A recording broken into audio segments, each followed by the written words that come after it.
नमस्कार, आप देख रहे हैं प्यार न्यूज।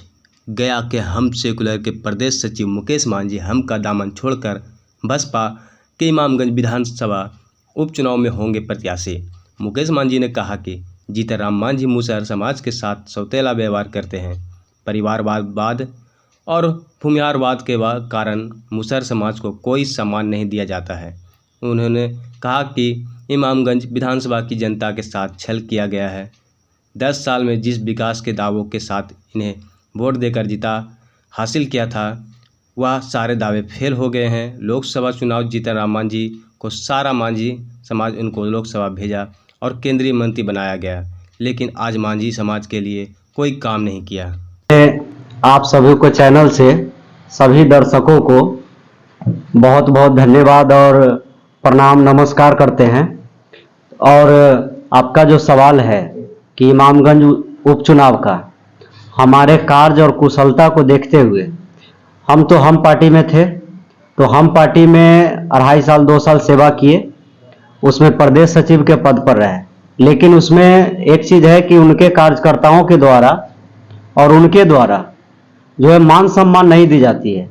तो उस तौर पर बाबा साहेब भीमराव अम्बेडकर कहे थे कि जहां सम्मान नहीं मिलती है वहां रुकना या रहना बेकार है। इसको समझते हुए हमने उस पार्टी को छोड़ा और बहुजन समाज पार्टी ने हमको मौका दिया कि पार्टी में आइए, सम्मान भी मिलेगी। तो जब सामने 25 को हमारी उनके साथ बैठक हुई, तो बैठक में उन लोगों ने बोलने का मौका दिया तो उसमें लगभग इमामगंज विधानसभा से उपचुनाव के लिए 4-5 कैंडिडेट बहुजन समाज पार्टी से आए हुए थे, जिसमें जब हमको मौका मिला बोलने का, जब बोले अपनी बात रखे, तो सभी कैंडिडेटों ने मिल करके हमको ही माला पहना दिए और वो अपना सपना हम पर डाल दिए कि बिहार के पूर्व मुख्यमंत्री और अभी वर्तमान केंद्रीय मंत्री माननीय जीतनराम मांझी साहब के टक्कर में चुनाव होनी है। उसके लिए बहुजन समाज पार्टी ने जो हम पर विश्वास जताया है, इमामगंज की जनता को, बिहार की जनता को, भारत की जनता को, और जहां से भी मेरा बात को और बयान को जो लोग सुन रहे हैं, देख रहे हैं, और साथ में प्रेस के सभी लोगों से मेरा बहुत बहुत बधाई है कि हम पर भरोसा किए। इसके लिए सब लोगों को पुनः बहुत बहुत बधाई। हम छोड़ देंगे क्या रीजन रहा सम्मान, कारण यही रहा सर, सबसे बड़ा उसमें परिवारवाद चलती है। और परिवारवाद के साथ साथ अभी सुनने में आया है कि वो 80 साल के हो गए हैं। कल जितिया पर्व पर उनका 80 साल पूरा हो गया है। लेकिन 80 साल का उम्र होते हुए उनका जो बयान आता है, सबसे पहला तो परिवारवाद, और जब से वो केंद्रीय मंत्री बने हैं तब से उनके अंदर अहम और घमंड ज्यादा हो गया है और वो कार्यकर्ता को कोई वैल्यू नहीं कर रहे हैं। और साथ में गरीब समाज के साथ, खास करके दलित समाज के साथ जो छलावा कर रहे हैं।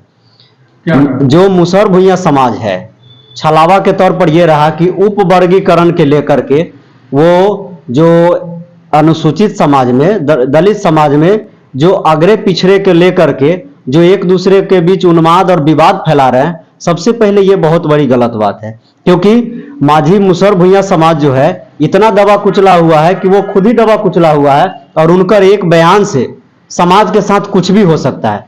अभी सामने एक उनका बयान आया है, नवादा में जो घटना हुई है उस घटना में संलिप्त, लेकिन उन्होंने यादव समाज को जो टारगेट किए हैं, ये सरासर लोकतंत्र के लिए और समाज के लिए खतरा और गलत है। क्योंकि बिना जाने, बिना बुझे, बिना जांच पड़ताल के किसी एक जाति को टारगेट करना कहीं कतई सही नहीं है।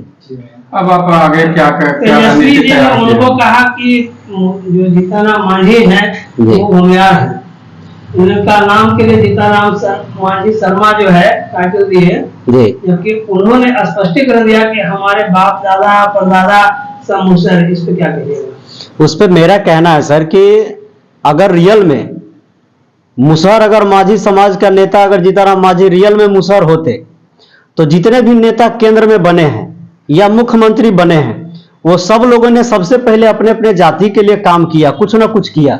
जैसे एग्जाम्पल के तौर पर माननीय रामविलास पासवान जी, उन्होंने अपने समाज के लोगों को हर जगह नौकरी पेशा में देने का काम किया। उसके बाद आ जाइए माननीय लालू प्रसाद यादव जी, उन्होंने अपने समाज के लोगों को नेता से लेकर के हर तरह के पावर देके समाज को आगे बढ़ाने का काम किया। आज जीताराम मांझी साहब का जो बड़े बेटे हैं डॉक्टर संतोष कुमार सुमन जी, वो बिहार सरकार में मंत्री हैं, 3 विभाग उनके पास है। और माननीय जीताराम मांझी साहब केंद्रीय मंत्री हैं जो पूरे भारत के लिए, उसमें भी वो इंडस्ट्रियल यानी उद्योग के मालिक हैं। और फिर भी उनके समाज के लोग अगर ईंट भट्टे में दर बदर की ठोकर खाता है पूरे परिवार समेत, बिहार से बाहर जाता है और वहीं मर जाता है कमाते खाते, उसका बच्चा का विकास नहीं हो पा रहा है, तो इससे बड़ा इस गरीब समाज के लिए मांझी समाज दुर्भाग्य से बड़ा और कुछ नहीं है। आगे की आपकी रणनीति क्या है, क्या करने वाले हैं?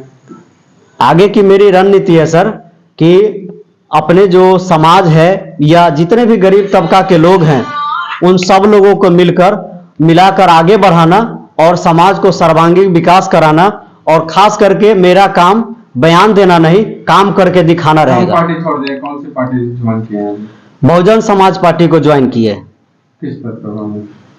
अभी तो इमामगंज का चुनाव का प्रभारी बनाया गया, इमामगंज विधानसभा का, और इमामगंज विधानसभा का कैंडिडेट भी घोषित किया गया है। जिनके साथ थे उनके विरोध में खड़े हुए। हाँ, इसीलिए क्योंकि उनके कार्यों से हम खुश नहीं हैं, वो दगेबाज धोखेबाज हैं। उनके जितने भी कार्यकर्ता हैं वो सब समाज को, गरीब समाज को ठगने का, बरगलाने का, भटकाने का और आवाज दबाने का काम करते हैं। सबसे पहला मेरा कहना है कि जो प्रतिनिधि बनाए हैं, तो प्रतिनिधि बनाने का मतलब क्या होता है कि हम सक्षम नहीं हैं तब जाके हम सारथी चुने हैं। वो अगर उनके अंदर ये क्वालिटी और गुण नहीं है या वो समर्थ नहीं है सांसद या केंद्रीय मंत्री बनने लायक, तो उनको बेकार चुनाव लड़े हैं। उनको तो 60 साल पार किया। जिस तरह 60 साल पार करने के बाद नौकरी पेशा में सभी नेता लोगों ने संविधान